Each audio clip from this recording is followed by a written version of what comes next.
नमस्कार, बहुत स्वागत है आपका। आप देख रहे हैं ग्रांड ज्योतिष सीक्रेट। मीन राशि वालों, आपके राशि के जो स्वामी हैं देवगुरु बृहस्पति अभी वक्री अवस्था में चल रहे हैं और वक्री अवस्था में ही अपनी मूल त्रिकोण राशि धनु राशि में 30 जून 2020 की शाम 4:30 पर प्रवेश करेंगे। और देवगुरु वक्री हैं और ज्योतिष में माना जाता है कि शुभ ग्रह अपनी वक्री अवस्था में हैं तो शुभ फल देते हैं। अब जब शुभ फलों में वृद्धि होगी और 20 नवंबर 2020 तक धनु राशि में रहेंगे, इसके बाद मकर राशि में जाएंगे। लेकिन यहाँ पर देवगुरु बृहस्पति जब अपने घर धनु राशि में आएंगे तब इसका आपके जीवन पर क्या प्रभाव पड़ेगा। सबसे पहले तो ये जान लें कि धनु राशि में केतु देव देवगुरु का इंतजार कर रहे हैं। अब ज्योतिष शास्त्र में माना जाता है कि जब कोई शुभ ग्रह वक्री अवस्था में अपने घर पहुंचता है तो वह जीवन में शुभ प्रभाव डालने लगता है। और देवताओं के गुरु माने जाने वाले जो देवगुरु बृहस्पति हैं अपनी नीच राशि मकर राशि को छोड़कर जब मूल त्रिकोण धनु में जाएंगे तब देवगुरु बृहस्पति यहाँ पर जीवन में बहुत हद तक शुभ फल देंगे। लेकिन आप मीन राशि वालों के जीवन में इसका क्या प्रभाव पड़ेगा, क्योंकि देखिए धन को देने वाले ग्रह आपके भाग्य के कारक ग्रह, कुंडली में कर्म के कारक ग्रह और आपके यहाँ पर वैवाहिक जीवन में सुख देने वाले देवगुरु बृहस्पति बुद्धि के कारक। और साथ ही साथ सिर्फ इतना ही नहीं बल्कि यहाँ पर देखिए देवगुरु आपके लिए आपके मजबूत स्थिति में है तो ऐसे में संतान की सुख की प्राप्ति भी कराएंगे और संतान के तरफ से भी सुख मिलेगा। जो देवगुरु हैं वो वाहन का सुख भी देंगे इस समय और महिलाओं के लिए विवाह के कारक भी है। ऐसे में जब अपने घर में आ रहे हैं तब आप मीन राशि वालों के जीवन में क्या कुछ बदलाव आएगा, क्योंकि यहाँ पर देखिए मीन राशि वालों आपके जीवन को तो पूरी तरह से बदल कर रख ही देंगे, क्योंकि आप उन लकी राशियों में से एक हैं जिनके लिए देवगुरु बृहस्पति हंस नामक महापुरुष राजयोग बनाकर चलेंगे।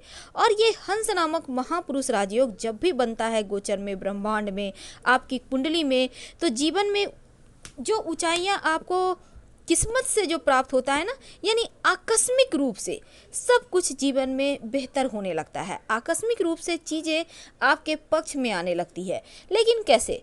देखिए केतु का अपना कोई प्रभाव तो होता नहीं है और केतु यहाँ पर देवगुरु के साथ हैं तो देवगुरु का प्रभाव लेकर ही चलेंगे। अब देवगुरु बृहस्पति का प्रभाव लेकर चलेंगे और यहाँ पर केंद्र में है, दशम में है तो केंद्र में है। अब यहाँ पर इनका प्रभाव लग्न में आ रहा है और कर्म भाव से संबंध बन रहा है, तो ऐसे में मीन में यहाँ पर मंगल देव भी आ चुके हैं। अब यहाँ धनु राशि में जब देवगुरु आएंगे, गुरु और यहाँ मंगल गुरु को देखेंगे, अब ये इन दोनों का जो संबंध बनेगा ना वो जीवन में छप्पड़ फाड़ सफलताएं देगा, क्योंकि ये समय आपके जीवन में एकदम से बदलाव ला रहा है और इन दोनों का संबंध आपको सफलताएं भी देगा, क्योंकि मंगल देव मीन राशि वालों के लिए धन और भाग्य के स्वामी होते हैं और लग्न में बैठे हैं, लग्न में यानी प्रथम भाव में।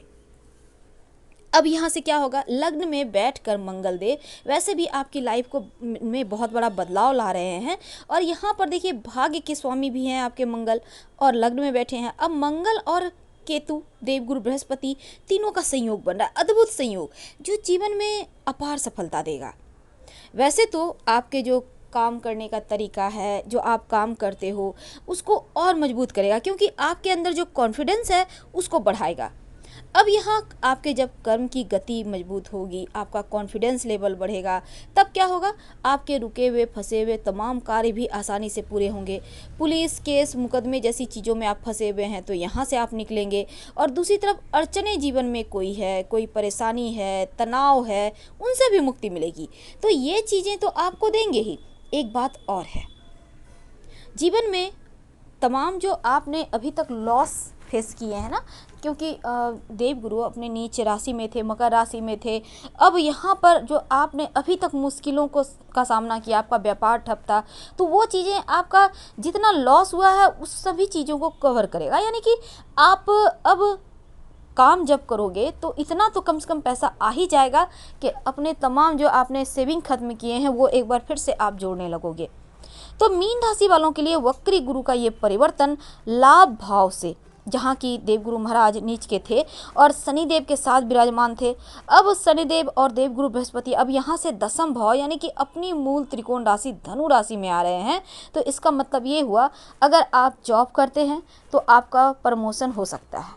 अगर आप विद्यार्थी हैं, आप जॉब की तैयारी कर रहे थे, तो इन 142 दिनों में एक अच्छी जॉब मिलने की पूरी संभावना भी बनती है। हालांकि यह परिवर्तन आपके जीवन में आपके आगे बढ़ने के लिए एक सही मार्ग देगा, यानी आप का अंदर से जो एक कॉन्फिडेंस होता है, आपके अंदर से जो इच्छा शक्ति होती है, उसे गुरु मजबूत करेंगे, क्योंकि वो इसी के लिए जाने ही जाते हैं। अब आप जो भी काम करना चाहेंगे, अब हटकर आप सिर्फ उन कामों को ही सुचारू रूप से नहीं करेंगे, बल्कि यहाँ पर जीवन में कुछ नया होगा, कुछ हटकर करेंगे, क्योंकि आपके अंदर क्रिएटिविटी का भी गुण आएगा, जिसके कारण सफलता भी मिलेगी और आपके जो ऑफिस में लोग हैं, आपके साथ काम करने वाले लोग हैं, वो भी आपके पक्ष में आएंगे। आपके जो उच्चाधिकारी हैं उनका भी साथ मिलेगा। अब आप सोचेंगे कि इतनी सारी चीज़ अच्छे तो कह रहे हैं पर जीवन में अच्छा नहीं हो रहा है। देखिए, हंस नामक महापुरुष राजयोग बहुत ही दुर्लभ योग है और अगर बन रहा है तो इसका फ़ायदा तो आपको उठाना ही है, क्योंकि अगर आप सिर्फ चुपचाप हाथ धरे बैठे हुए हो, आप सोचोगे कुछ नहीं हो रहा है, फिर तो अच्छा वक्त भी निकल जाएगा हाथों से। इसलिए वक्त को हाथ से न निकलने दे। इतना खूबसूरत वक्त मिला है आपको, तो इसका फ़ायदा आपको उठाना चाहिए। दूसरी तरफ हम बात करें तो आपके पिता का भी साथ मिलेगा। तो यकीन मानिए यहाँ पर किस्मत का भी साथ मिलेगा, क्योंकि पिता का साथ मिलना किसी किस्मत के दरवाजे खुलने से कम नहीं होता, क्योंकि यहाँ पर आपका सूर्य का साथ मिल रहा होता है अगर पिता का साथ मिले तो। अब यहाँ पर उनका सहयोग मिलने के कारण परिवार में भी खुशियाँ हैं। जो चीज़ें आपके लग रहा था जैसे जीवन में बहुत सारी मुश्किलें हैं, वो अब समाप्त होंगी।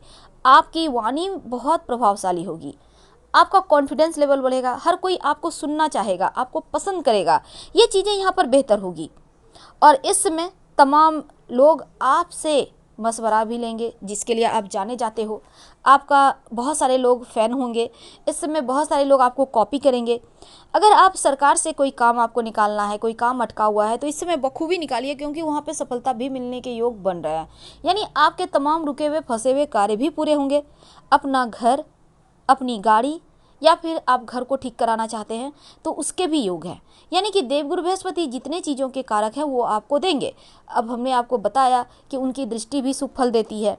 ऐसे में कभी भी लेकिन आप में जो एक ईमानदारी है, आप जो एक नीतिवान व्यक्ति हैं, अब यहाँ पर ओवर कॉन्फिडेंट होकर कुछ भी ऐसा मत कीजिए कि आपको थोड़ा सा परेशानी आ जाए।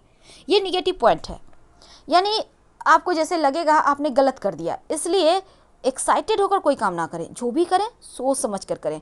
अब ये नहीं कि आपको लोग दादा भैया दीदी मैडम कह के आपसे काम निकलवा लिए और फिर आप परेशानी में फंस गए, तो ये चीज़ें आपको नहीं करना है। जो भी करें दिमाग यूज करें। हालांकि क्योंकि यहाँ पर देखिए, आपको कभी कभी लगेगा जैसे आप जो निर्णय ले रहे हैं वो सही है या गलत है, यहाँ पर आपका कॉन्फिडेंस डगमगा सकता है। तो ऐसे में आप अपने बड़ों से सलाह लेकर काम कीजिए, क्योंकि बड़े लोग यानी आपके पिता हैं, आपके सीनियर हैं, उनसे सलाह लें। देवगुरु बृहस्पति इस समय वक्र स्थिति में है, तो थोड़ा सा आपको दिमाग भी यूज करना है और इस समय आप जितना ज़्यादा उतावलेपन से बचिएगा उतना ही ज़्यादा आपके लिए अच्छा होगा। लेकिन दूसरी तरफ आप चाहते हैं कि इन सभी परिवर्तन में, चूँकि परिवर्तन हो रहा है तो जीवन में अच्छी चीज़ें तो मिल रही है, बन रही है, आपको इसका फल मिले, तब क्या करेंगे? एक तो ये समय आपके लिए बहुत खूबसूरत है। सलाह लेकर आप ओपल स्टोन जरूर पहन लें, या फिर आप एक पीली हल्दी की गांठ, चूँकि स्टोन महंगा होता है ना, तो वैसे ओपल स्टोन सस्ता है, लेकिन फिर भी आप एक पीली हल्दी की गांठ पहन लें। और ये होगा बृहस्पतिवार के दिन सुबह सुबह अपने गले में या बाह में पीले धागे में धारण कीजिए और 6 महीने के बाद इसको हटाकर मिट्टी में दबा दें, फिर से फ्रेश पहन लें। ये बृहस्पतिवार के दिन ही पहनना है आपको।